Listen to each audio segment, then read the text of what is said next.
Hey everyone, I'm Wa. And I'm Chris, and welcome to Sweeties. We are two longtime friends who discuss the riveting and sometimes trashy world of reality TV and docuseries. Yes, but through our own lens, which is sometimes peppery, sometimes salty, sometimes acidic, sometimes bitter, but at the end of the day, hopefully mildly sweet. Hi. Okay, you guys, so we are here to talk about Love During Lockup, $1 Million Fantasy. It's season 4, episode 52, or whatever it is that your TV or your app or your YouTube says, but mainly it's the title $1 Million Fantasy. Chris, what did you think of this episode? I think that some people are surprise, surprise, fake. That's on brand for me, and so that part's going to be hard for me to remedy. But this is our cast of characters, and I'm excited. I'm excited for most of it. There are some familiar themes. We're gonna get into it. So we'll start with Letitia and Keith. So Letitia and Keith here, of course, we're just talking about if you're on Patreon, the middle right, third in. Letitia, we had ended on last time as being, she gave me bridezilla vibes. Like there's something about her that, like, her presentation just is bridezilla to me. Like, just someone who is putting on like a vain show of how like fabulous she is. It's a dated fabulousness, and there's also drama in that she's like experiencing. But here we are. So the shitster friend is named TJ, and she's off to the right of Letitia, and she's dressed like Wednesday Addams, like in a Wednesday Addams costume. Okay, that's her. I mean, I don't like, that's what's happening with that person, and God bless. So then after her, Letitia's right, but it's our left, okay, not to be confusing, is her other friend, Deanna, okay? And now TJ has just nonchalantly been like, well, Deanna fucked your man. And Letitia's like, what? And that's how we had ended the last episode. And now we're going to pick up off of it. She goes, you fucked my husband? And then Deanna says, no, I would have told you what his dick looked like then. And this is both like, well, yes, yes, yes. And I love this moment 100% because I like love the rationale that, like, no. Well, of course, if I had seen his dick, of course, the first thing would have been like, oh, you mean that off to the side with the spot on the side? I don't know what she would have said, but like, it made me in my whole body be so happy in this girly moment for that. And then, but I will also say this right after that, Letitia then says, why am I just now finding this out? But then she says, a few months ago, she was on the phone with Keith. Keith and her were FaceTiming, and she was with Deanna, and Keith sees Deanna, and he goes, oh, you're with Deanna, my old girlfriend? And they both laugh. And then Letitia goes, what are you talking about? And they just like, oh, it was nothing. And they're just like, she moves on. Then this moment happens, and then she has the audacity to be like, why am I now just finding this out? When I'd be like, babe, you literally just told us a story how you found it out months ago. And you just pretended that it wasn't a thing. But those two people honestly were like, yeah, what? You know what? I thought this episode was whack. It was boo boo. And that's one. Two, Lakeisha and Keith. Keith, in all of his photos, and if you can throw it up, you can show me. Throw it up. His photo is with a crop of hair. This man has very long dreads. So the photo that we're seeing is a photo of him, his very first like interaction with the law. It's kind of like Ray from Ray and Brittany of last season. And now we see this man with dreads almost down to his posterior, which means that this man has been in and out of jail for the last at least 15 years. Next, two. Lakeisha is only upset because the shit stirrer to her left with the black roots and blonde tips is stirring the pot. That's the only reason why it's happening. She already knew it happened, but now she's like, you fuck my man. And now she wants us all as a collective grown ass late 30s woman to believe that she is truly upset about her man of 2 years sleeping with a woman over 15 years ago when they were 15 or 16 years old. And I am calling BS. Letitia's here for the ratings. She's here for the follows. She is not upset about the fact that these two teenagers had sex more than 15 years ago. Not at all. She can throw her aside like, well, it's because we haven't had sex. So, it's because we haven't had sex. So that's, it's because of that. And then she, like, LOL, the same reaction. She calls Marcia, who's Keith's aunt, but younger aunt, who's 1 year actually older than Letitia. So like they're friends, and she's like, Marcia, why haven't you told, she calls her Aunt Marcia, which is, cute. Why didn't you tell me about this? And she's like, it's not a big deal. She's like, well, do you think they fucked? She's like, well, I mean, yeah. I mean, and like, it's funny because Deanna's like reaction to why they were together was literally just, and I will never know this because I was never this, but this is like, I need people who relate to this statement. If you relate to this statement, and I know there are people out there to just like go to our Instagram and tell me what this life is like. Deanna's like, well, yeah, he was cute. I was cute. We were just like the both like really hot people back then. So like, of course we like, like started booing up. I won't ever like, there was never a time when I was like, well, I'm so hot. You're so hot. I know I'm hot. You're hot. We both know we're hot. So hot. It's like, that's what you get to do sometimes. That's just so funny to me. Well, yes, you do get to do that. And B, also, she is a prime example. Both of them are prime examples of like people who were popular in high school and what happens to them afterwards. So if we want to put any validation to her words, we can. And then we can take a couple steps back and realize that he's been in prison for the 7th time in his life. And she, while she isn't like on welfare with her 15 children, she is definitely like living a life. And I'm glad for her. I'm happy for her successes. However, I can see that it's been a little rough for her. So I'm happy for them. I'm happy for where she is in her life. I'm happy that we get to see this all Black lady, sketch shows, tax people situation. I'm here for it. I love it. I love that the two girls were kikiing afterwards about how the cookie crumbled, but the cookie crumbled, and they started to giggle and laugh and thought it was the most. I was here for these Iowa Black people, Black women, to be on TV and be represented on the 90-day stage or Love After Lockup stage. Same stage. It's a sharp stage. And you're right. It's a sharp stage. Sharp stage. I agree. That's why I feel like I wrote down all their names. Later on, Carrie is the one outside. And Carrie, who really has no play in this other than the fact that she works there and she now has to work for the husband and she just kind of watches it all happen with her espresso martini. It's sort of just like, well, play is going to play. And then Tasia, again, Wednesday Addams, right? At the end of the scene is just frantically wiping up her area. And like, I don't know if she spilled something. I don't know if she like is fucking the owner. Like, why are you, she's cleaning up that mess so hard and like does not care about the one that she created. Anyway, and then I think I meant that. I mean, I'm going to say that I looked at Letitia and I was like, she and I have the same body.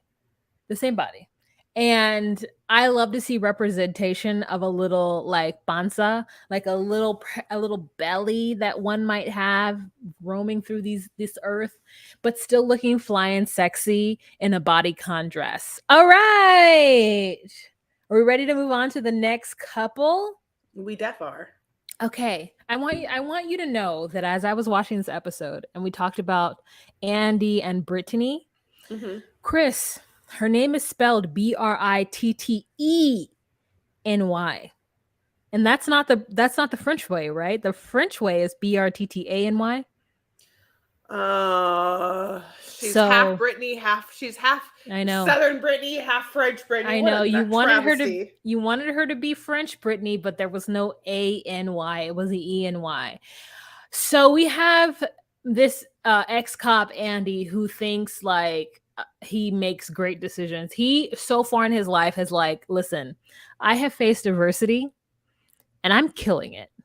Okay. I'm killing it. I'm doing my best and my best is good enough because it's my best. So he goes to talk to his daughters and explain to his daughters about his choice and of woman to be in a relationship with. And the daughters are like,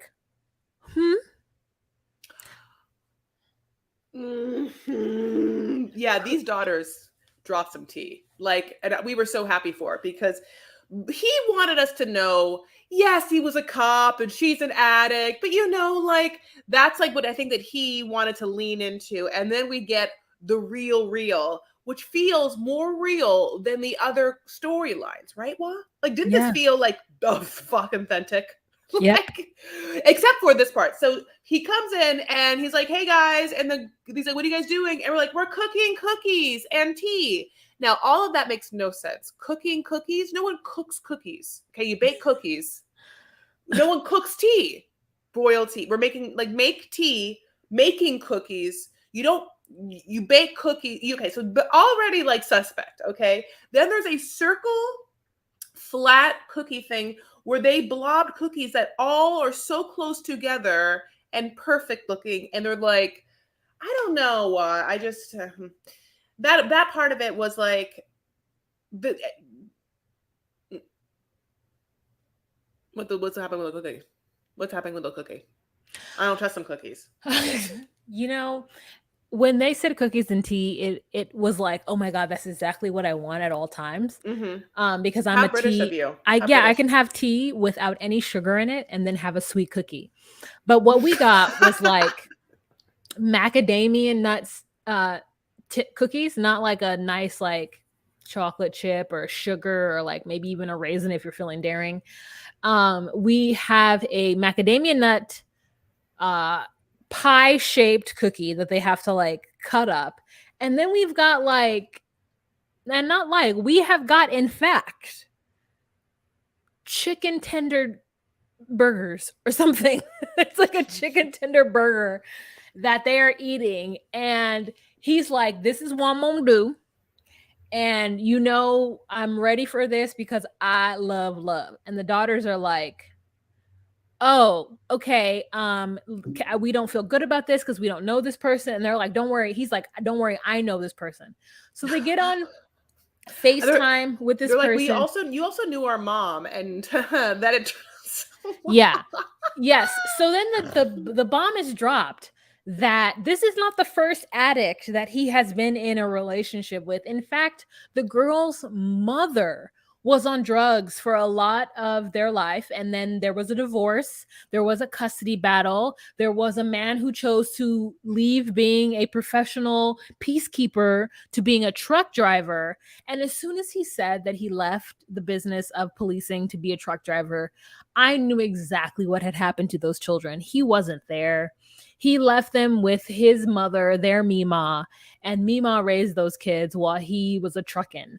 And this man has the audacity to say to us on national television that he got so used to being on the road and being in different places and not being around his kids that when he was around them, he was annoyed and uncomfortable and didn't want to be there and was miserable, basically. Yeah, he's like from he's that those people we've been following from last season that like had all the kids and hated them pretty much, and like was now has that new one, and Abby's mom. Anyway, what are those people's names? At one point he said, you know who I'm talking about. Abby's mom? Who's the guy that looks like Beavis and Butthead? Oh, Sean. He's very Sean in that way. He's just giving Yes. they're like, you're giving up a family. He's like, he keeps saying, he's like, at 4 times he's like, so you guys, we're gonna move to Rome. I'm gonna move to Rome, Georgia. And it's always funny to me when like there's like a name of something that it's like, I'm moving to Paris, Texas. You're just like, oh yeah, it's so funny to me. Rome, Georgia. But yeah, it's 4 hours away. And those two girls were just like, oh yeah, so just like abandoning us, just like how you created the shit and then abandoned us in that situation. You're just gonna do it again. Is that what your whole thing is? He's like, yes. But before that, he says, at any point, if I felt like this was some kind of sham or flim flam, I'm outie 5,000. And that sentence was like, did AI create that sentence for you? Like, you as a 75-year-old man He's not 75. Put together in your mind at any point if I felt that this was some kind of sham or flim flam, He's not which that I don't care about. I know you're right. What? But that part makes sense. And then he says, "I'm Audi 5000," as if he's D from fucking Clueless. He's like, "See you, I'm Audi 5000, share, like, see you like in Russo's, like, what are you fucking talking about? Like, that's bananas to me." But yeah, they had this video call, and he's so pushy with this video call. He's like, "I have 2 daughters here, like, here, Brittany." Brittany's like, "Hi," and he's like, "Okay, well, the first one is here," and she's like, "Hi." Brittany's like, "You're so beautiful." And she's like, "Cool, just want to know, like, why you're there." She's like, "Possession, I have a problem." And then, like, that's when and then the younger one didn't want to say anything, and she's like, "Well, I have a thing." And he's like, "Well, here comes my younger one," because I knew she would. She's a good girl. She's my daughter's,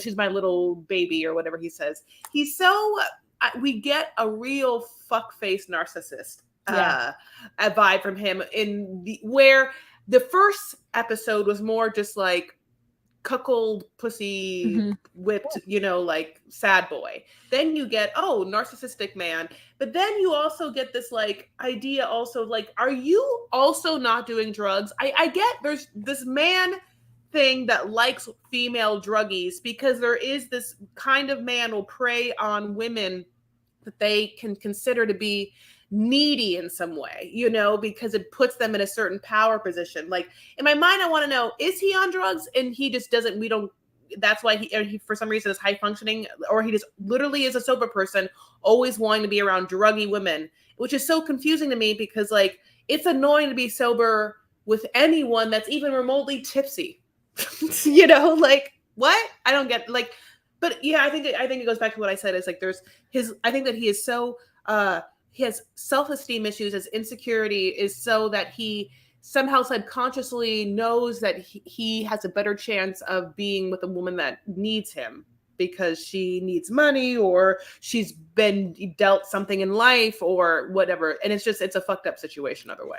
You know what, Chris? You're absolutely right. And on that note, let's go ahead and take a commercial.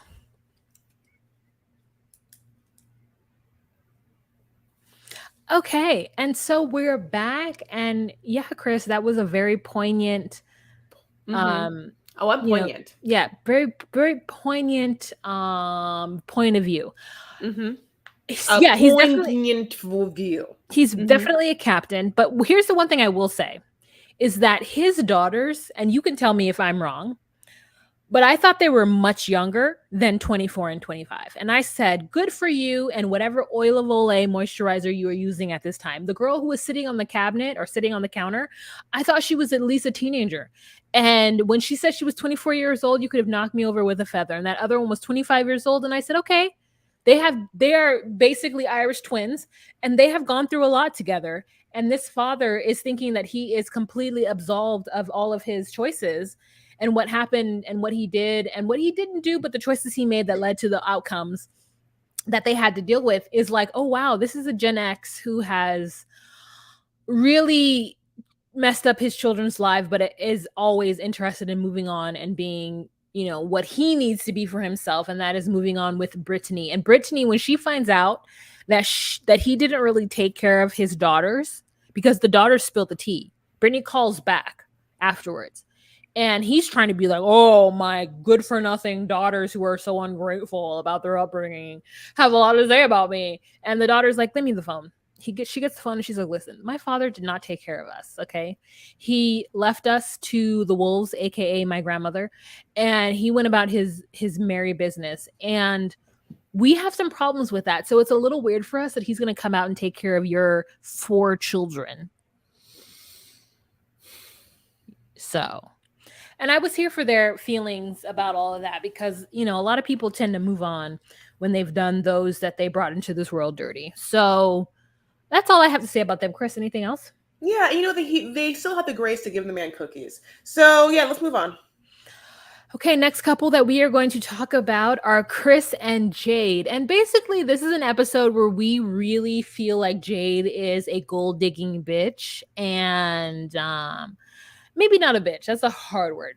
This is the episode where we feel like Jade, there is some gold digging, and we realize that the only reason that she may or may not be with him is because of the money. And she kind of wants nothing to do with the consequences of dealing with somebody who's giving her money from behind bars. Chris?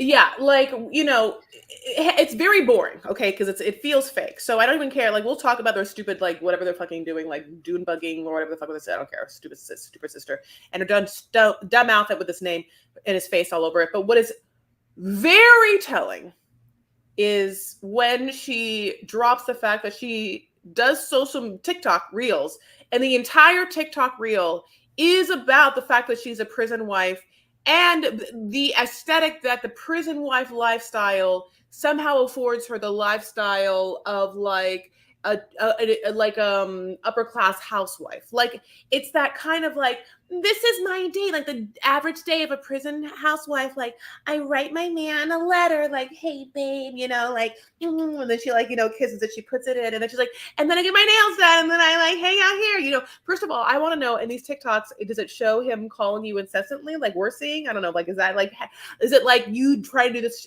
TikTok and then your phone's ringing because he's like blowing you up, and you can be like, whatever you want, babe, just please put money in my bank account. Like, all of it. And then half of me is like, well, that's not I feel like what half or more of what other people experience as jail wives.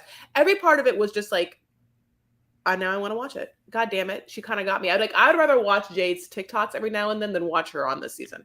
Oh, absolutely, Chris. You're absolutely 100% correct. She is very much kind of posing for the audience and the world about what it's like being a prison wife. And here's the truth. He complains over speakerphone how she doesn't answer the phone and he deserves a little respect by her answering the phone. But what I don't hear from her is babe, we spoke on the phone this morning from 8 to 12. How can you say that I'm taking up or you're taking up all of my time or like whatever, right? So the fact is that I'm more inclined to believe him and that he's unable to get through to her for most of the day until she deigns to pick up the phone. And if that's the case, then he's right.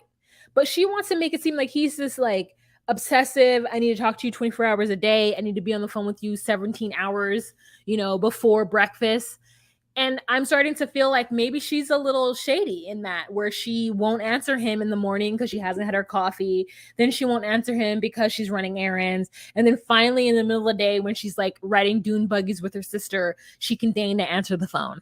And in that, I respect his request, but we don't know what the truth is. And she'll never tell us.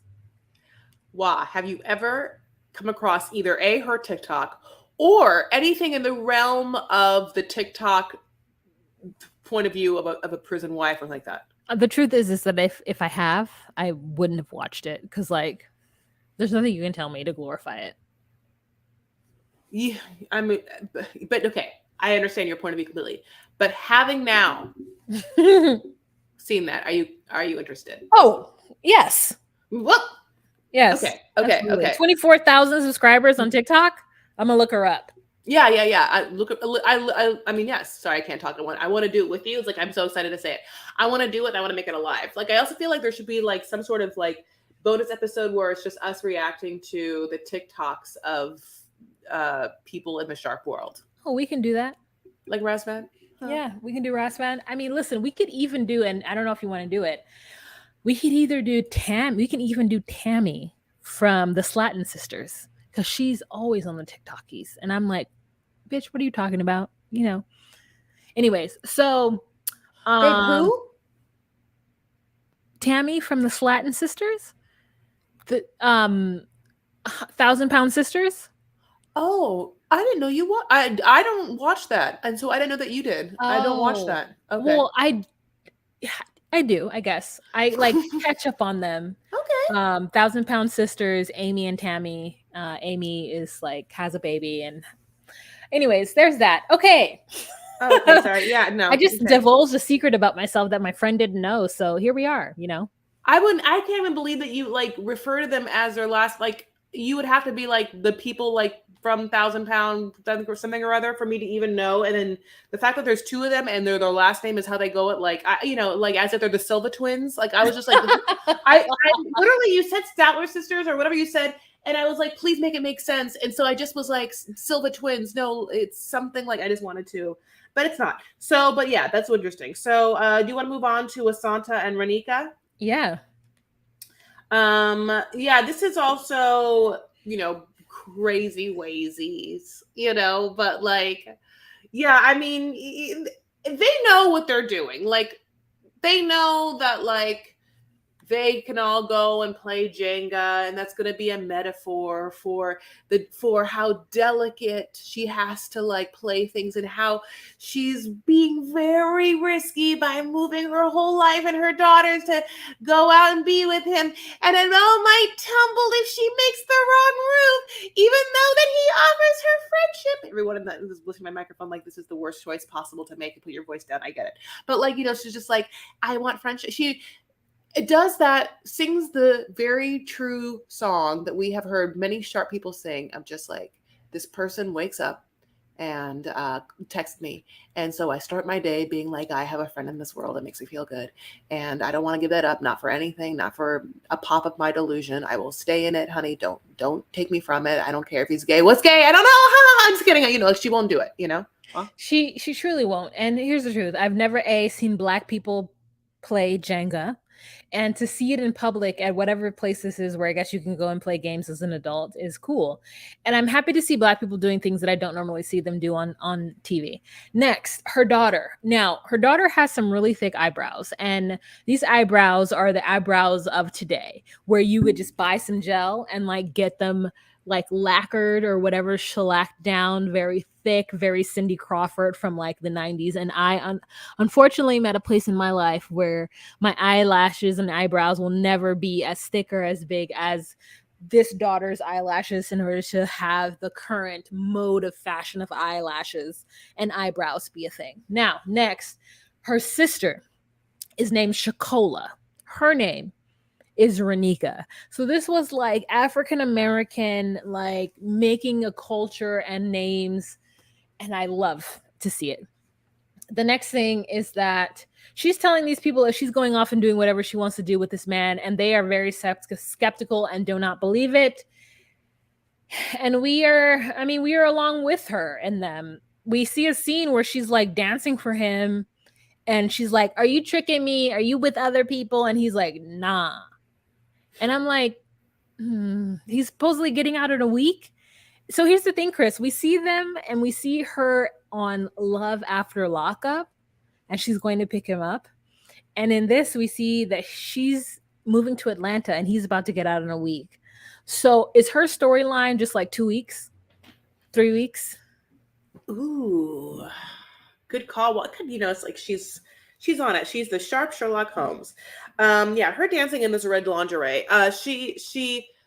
He wants to smack it. He has an iPhone, which is like not, how did he get one? Because he's in prison. He shouldn't have one. He has one. He just gets one, and it's not a problem. It goes also back to a little bit like Jade and Chris. Like, I don't quite understand how Chris has access to a phone that goddamn much. Like, I don't, I mean, isn't there just like some phone times and not always phone times? Like, there just, you can always literally be on the phone at some point. I mean, is it just about money? Anyway, so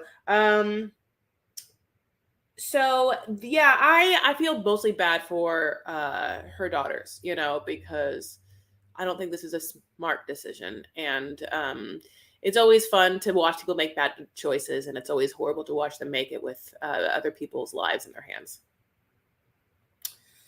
That's all I have to say about them. Yeah, that's all I have to say too. Let's move on to Britney Spears and Kerouac. Not Spears, but just spelled like Spears. Mm-hmm. What an interesting choice to use the name Kerouac. I don't like it. Yeah, I don't know. I don't know where it comes from. I don't know where it is. I It's don't not hard. like it. It's hard for the English, American English, like vernacular. Kerouac. I would just rather call him Rock. Yes, it reminds me of Ciroc. Yes. I mean, and then Kerouac has a friend named Eb. Okay. And Eb is like wearing at one point a Balenciaga shirt and then just like some other coat. And then, Eb is going to go hang out with, of course, Britney, and then Britney's BFF since they've been 15, Shayla. Mm-hmm. They're going to go kart racing. Go kart racing. They're going to go kart racing. But anyway, so a lot of, by the way, just themes of, like fast vehicles, a lot of fast vehicle, excursions. It's the sharp producers have to like think of some new ones. Um, Anyway, so they are there, and then it's like, oh, we're all hanging out. Like, we can do the thing we can always do, which is FaceTime our boo, because, as I said, like, it just seems that there's no rhyme or reason or any sort of like protocol on that. I don't know. I'm sounding, I don't know if, by the way, am I sounding like super conservative saying that? Like, some people should always have their, I don't know. Like, I'm sorry if this sounds like I should be like, they don't deserve the phone. They of course deserve the phone, but just like, doesn't the show make you feel like, well, one person definitely, Asanta just has a phone, but like, yeah, they just definitely feel like they're all teens. They are like, their faces are in screen time, Yeah, no, I mean, I think I know what you're saying. And I after watching Love After Lockup for so long, I have realized that some folks are in more maximum security situation, and some folks, the folks they get for love during lockup, are in more or less maximum or more like security, and they're able to kind of do whatever they want to do, depending on the crime and depending on if it's county, if it's state, if it's federal. So for them, we start off with her and the best friend and his best friend, I guess, who has the most amazing 4 dreads. And I'm like, good for you for shaping your dreads in the manner that they are. And we talk about them cheating on each other and how Karak cheated on her because he got separated. And she cheated on him because she went to a party when she got out and they were already broken up. So it's more of that where they're trying to convince us as the audience member that someone's in the fault for quote unquote cheating. And her bestie, who's like, I don't ever want my friend to go back to prison, so I hope that she does everything correctly when Karak gets out of prison. And the next scene we have is Karak with his family, and this one family member who just holds this red mug, and he, in every scene, whether it be inside the house or outside the house, has this red mug. And so are we supposed to believe that this man has just tea on deck, or is it Hennessy? You know what I mean? I don't think we're supposed to know. Well, I don't think we're supposed to know. Okay. Some from column A, some from column B. I personally don't think, I think it's fucked up that Karak cheated on her, because literally this is what it was. Karak did something, and I don't know if it's like, I don't know what he did, but like somehow got in solitary confinement, and then cheated on her just because he was so horny because he was there for a month, and then so he had to fuck the first thing that happened, even though they were in love. Like, that's like what I feel like it is. Like, also, you're in prison together, whatever comes. So the second thing is that she cheated and they were broken up, but she feels like in her heart she didn't. But then at one point, she's like, but we're going to make it work, and I'll tell you why. Look at this $4,000 ring. Like, she uses the fact that she has a $4,000 ring to be the reason why either they're going to make it or not. So I want to tell you this. This is probably one of the most immature things in my life, because I want to be like, okay, logically, are you telling me that no people with rings more than $4,000 ever divorce? I mean, yeah. Okay. If it's $4,000, it's meant to be for the rest of your life. Do you know what makes, I'm such a bitch, Brittany. I'm such a bitch, Brittany, if you're listening to this right now. And I'm going to say this right now. I need you to like get a little bit off your high horse. I really do. Because I need you to know something right now. Like, I know you live in this fantasy world where you don't care if you like scam people or fuck people over for money. You'll like set up someone, to get robbed, and you don't seem to have any remorse for that, even though you were in prison, because you definitely don't care that Karak might be fucking over people to give you money, and you're so proud of your $4,000 ring. And I'll tell you this right now, bitch.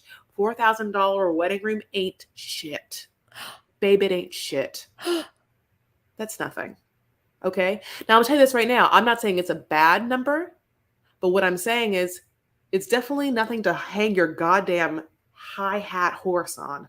High hat horse. Horse high hat. The highest hat that you can wear while riding a horse. A top hat. It's a top hat made out of suede. So not only are you on a horse with a top hat, the top hat is made out of suede, bitch, for that $4,000. Chill. because you should be bragging about a $10,000 ring, a $25,000 ring, a $40,000 ring. Now you're not bragging about that. Don't brag about the number of your ring, period. But to your best friend, don't even think about bringing it up unless it's over $100,000. $100,000. 100. There's just nothing. There's nothing to say unless it is. There's nothing to 100,000 say unless it is. for a ring? Or if you want a carat, what you're talking about a carat, you're talking about a diamond. I just Are you like, talking about a high quality diamond ring Chris, that you I want don't to know. brag to someone about? I don't know because I have no idea how much anyone would spend on me. Could you I'm not- imagine if somebody bought me 100? No, could you? You could imagine if someone brought you $100,000 ring, right? And then he's also crying at the altar as you're walking down. This is the same person. That's why I'm not married. I don't care. I don't care. I'll be fabulous and single for the rest of my life, like that Me Virgin too. Queen, or like whatever. Like, yeah, whatever. Like the one that painted herself in white, honey, and Yeah. she ruled the land. Whatever that one Yeah. is. That Victoria? I don't know who it it was. is, but it's me. It's Wahima. Elizabeth. I'm not quite yet. See, when Elizabeth? Yeah, it's Christine. It's Christine, and it's Wahima. Yeah, it is. I think that's it, right? Yeah, No. I mean, she goes to the house. She wants pizza. She gets up to get pizza. The brother tells him that she's been out since 2 or 3 in the morning. She comes back and he's like, "You've been out since 2 or 3 in the morning." She's like, "I gotta work, boo." And he's like, "Listen, if your grades slip, you're quitting that job." And I like the way it ended. Yeah, I like the fact that, I mean, anytime that anyone's like, I want to be able to take care of you, I'm like, oh, yeah. Ooh. Yeah, it is a nice moment to have. So I appreciated it. I appreciated it too. I think that's it, right? That's a man. That's a real man, and I mean this. That is a real man taking care of his woman. That's what I feel too. I know. Okay, that is his name, Karak. It doesn't roll off the American English tongue. Yeah. Well. Okay. Well, yeah. I mean, if she just called him Rock, it'd be hella hot. Okay. So next time. So you guys, we're gonna keep on chugging. Love you guys so much. If you want to follow us on our social medias, you know that we have them. We are at DocuSweeties on Instagram. We are at DocuSweeties on TikTok, and we are at DocuSweeties1 on Twitter. And we'll tell you this right now.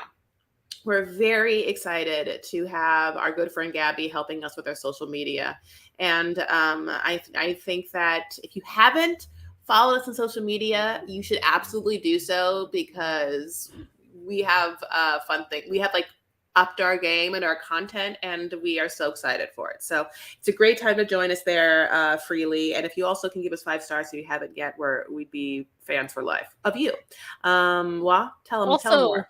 In order to have somebody as awesome as Gabby to help us do things, we have a Patreon, which is $10 a month. It has exclusive content like a live every first Monday of the month, not this Monday, but next Monday, as well as you get the episode and 24 hours before anyone else does, and other cool little fun things. So if you would like to support us to pay Gabby, and Jean Marie, we would love it. $10 a month, patreon.com/DocuSweeties. It's a riot. It's a good time. And you're helping a small business. Other than that, I mean, we will talk to you later, girl. Bye. Bye.